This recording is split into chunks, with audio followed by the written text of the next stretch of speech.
পানি হয়ে যেতে পারে আপনার মৃত্যুর কারণ।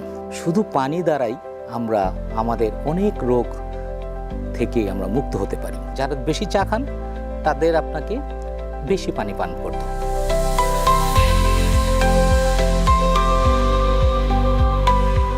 সুপ্রিয় দর্শক মণ্ডলী, শুভেচ্ছা নিন। আমরা আজকে সুস্থতার জন্য পানির কি অবদান সেটা আমরা একটু জানব, এবং সেটার যদি আমরা প্র্যাকটিস করতে পারি, আমি জানি যে শুধু পানি দ্বারাই আমরা আমাদের অনেক রোগ থেকে আমরা মুক্ত হতে পারি। পানি হচ্ছে আমাদের জীবনের একটা বড় অংশ। পানিকে বলা হয় জীবন।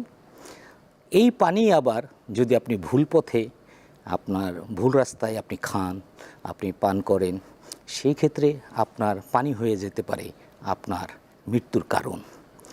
আজকে আমাদের সমাজের মধ্যে সবচাইতে বেশি যে সমস্যাটা প্রকট আকার ধারণ করেছে সেটা হচ্ছে ভুল খাবার, ভুলভাবে পানি পান করা এবং পানির কোয়ান্টিটি কম করা, এবং কারো কারো আছে বেশি করা। এগুলোর কারণে আমাদের অনেকগুলো রোগ হয়। এর মধ্যে অ্যাসিডিটি একটা বড় কারণ। আমাদের ডিহাইড্রেশনের কারণে আমাদের যে কয়েকটা সমস্যা হয় তার মধ্যে অ্যাসিডিটিটা একটা বড় কারণ।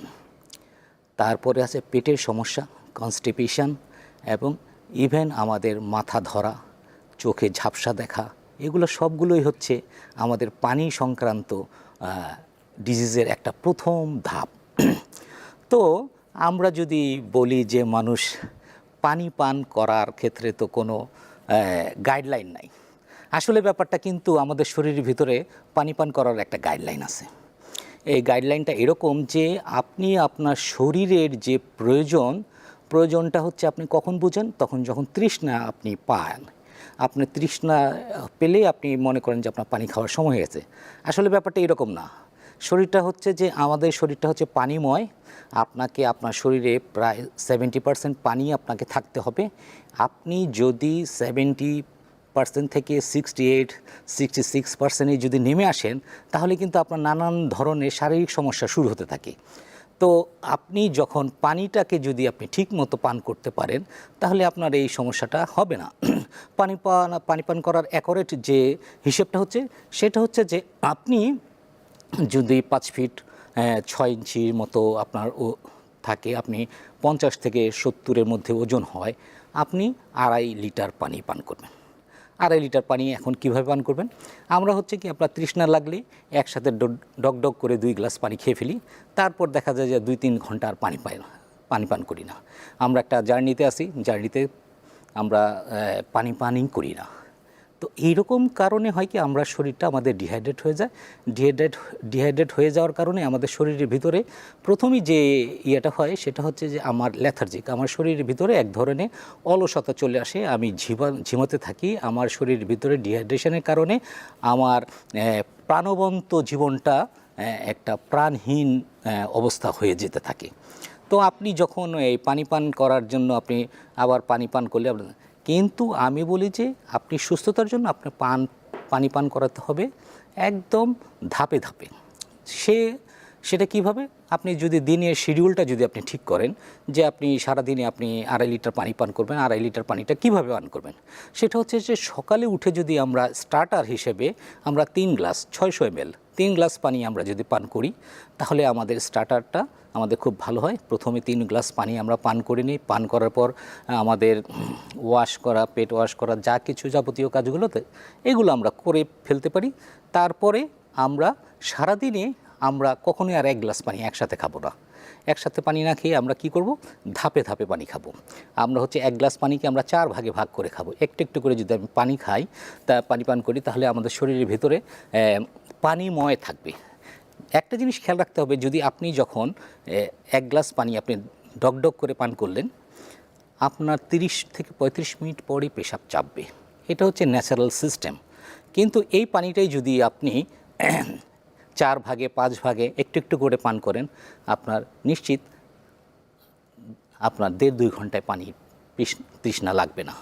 এই যে তৃষ্ণা না লাগার বিষয়টা হচ্ছে যে আপনি পানিময় আছেন। পানি আপনার শরীরের ভিতরে প্রথম যে কাজটা করে সেটা হচ্ছে আপনার সেলকে উজ্জীবিত রাখে। আমি আমার সমস্ত শরীরটা হচ্ছে একটা কোষের ভাণ্ডার, আমি কোষকে নিয়ে চলি, কোষের সাথে কোষের কানেকশন হয় হচ্ছে এই পানি দ্বারা। এই পানিবাহিত বিষয়গুলোর কারণে আপনি প্রথমে পানিটা আপনার জন্য খুব ভালো, আপনি প্রথমে পানির এখন আমরা অনেকে বলি যে আমি তো পানি পান করি, এর মধ্যে জুস খাই, চা খাই। আমাদের চা হচ্ছে আমরা সারাদিনে যদি 3 কাপ 4 কাপ চা খাই, তাহলে আপনাকে বুঝতে হবে যে আপনার শরীর থেকে আপনাকে একটা অতিরিক্ত পানি আপনাকে সরে যাবে। তাহলে হচ্ছে যারা বেশি পানি পান যারা বেশি চা খান তাদের আপনাকে বেশি পানি পান করতে হবে। একটু যতটুকু চা খান ততটুকুই আপনার এক্সট্রা আপনাকে পানি আপনার পান করার অভ্যাস করতে হবে। তো পানি পান করার অভ্যাসটা হচ্ছে যে সন্ধ্যা থেকে আবার আস্তে আস্তে আস্তে করে আপনি কমাতে থাকবেন।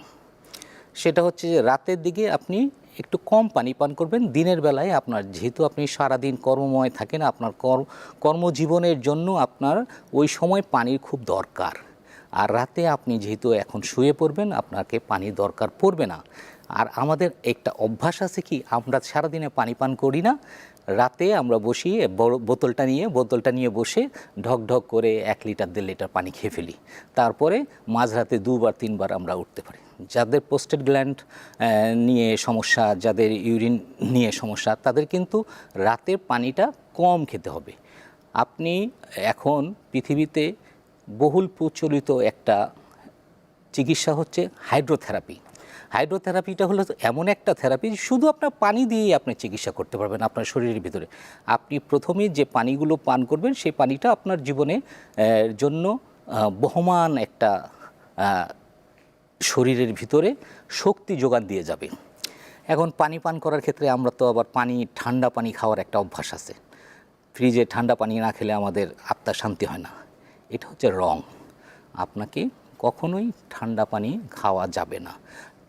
ঠান্ডা পানি পান করার কারণটা হচ্ছে যে আপনার শরীরে যে টেম্পারেচার আছে, আপনার শরীরের 98 ডিগ্রি সেলসিয়াস আপনার যে ফরেনহাইট যে আপনার যে তাপ আছে, এই তাপ অনুযায়ী আপনাকে খেতে হবে। যার কারণে আমি সবচাইতে ভালো মনে করি যারা সুস্থ থাকতে চান, শুধু পানি দ্বারা আপনার শরীরটাকে ঠিক রাখতে চান, তাহলে আপনাকে ওয়ার্ম ওয়াটার, আপনাকে একটু কুসুম গরম পানি খাওয়ার অভ্যাস করতে হবে। আপনি সারাদিন একটু একটু করে কুসুম গরম পানি খান। কুসুম গরম পানি খাওয়ার পর সবার আগে যে সমস্যার সমাধান হয়ে যাবে সেটা হলো পেটে কোনো সমস্যা থাকবে না। যত ধরনের সমস্যাই থাকুক, আপনার আইবিএস থাকুক, আপনার শরীরের ভিতরে প্রচুর অ্যাসিডিটি থাকুক, কনস্টিপেশন থাকুক, এগুলো আপনি কুসুম গরম পানি দিয়ে আপনি সারতে পারবেন। কুসুম গরম পানি রেগুলার আপনি যদি খেতে অভ্যাস করেন, তাহলে আপনার শারীরিকভাবে আপনার সর্দি কাশি ঠান্ডা এগুলো জনিত সমস্যা হবে না। এবং আপনার পানিময় থাকলে আপনার শরীরের ভিতরে আপনার অনেকগুলো সমস্যার সমাধান পাবেন। তার মধ্যে একটা হচ্ছে চোখে ঝাপসা দেখা, কনস্টিপেশন, অ্যাসিডিটি, পেটের সমস্যা। সেই সাথে যারা আর্থারাইটিস নিয়ে ভুগছেন তারাও একটু পানি পান করে দেখেন যে কুসুম গরম পানি, একটু বেশি করে কুসুম গরম পানি খান, তাহলে দেখবেন যে আপনার শরীরের ভিতরে আপনার সমস্যার সমাধান। যারা খুব অ্যাসিডিটির সমস্যায় ভুগছেন, অ্যাসিডিটির সমস্যা নিয়ে যারা খুব অস্থির হয়ে আছেন, তারা আপনি 1 গ্লাস কুসুম গরম পানি ধাপে ধাপে খান। আরেকটা জায়গায় আছে যে পানি খাওয়া নিষেধ কোন জায়গায়, সেটা হচ্ছে যে আমরা সাধারণত পানি ভাতের সাথে খাওয়ার সময় ঢকঢক করে পানি খেয়ে ফেলি। এটাকে একটু আস্তে আস্তে খেতে হবে। আপনি যদি আপনার কনস্টিপেশন থাকে, আপনি পানিটা ধীরে ধীরে খাবেন এবং খাওয়ার কিছুক্ষণ পরে আপনি পানি পান করার অভ্যাস করবেন। খাওয়ার সাথে পানি সংযোগটা কম করতে পারলে ভালো। যাদের কনস্টিপেশন আছে তারা এই ক্ষেত্রে একটু একটু পানি খেতে পারেন। এটা অভ্যাসগত ব্যাপার, একদিনে হবে না, ধীরে ধীরে হয়ে যাবে। পানি জীবন, পানিকে নিয়ে আপনার ভাবার আছে।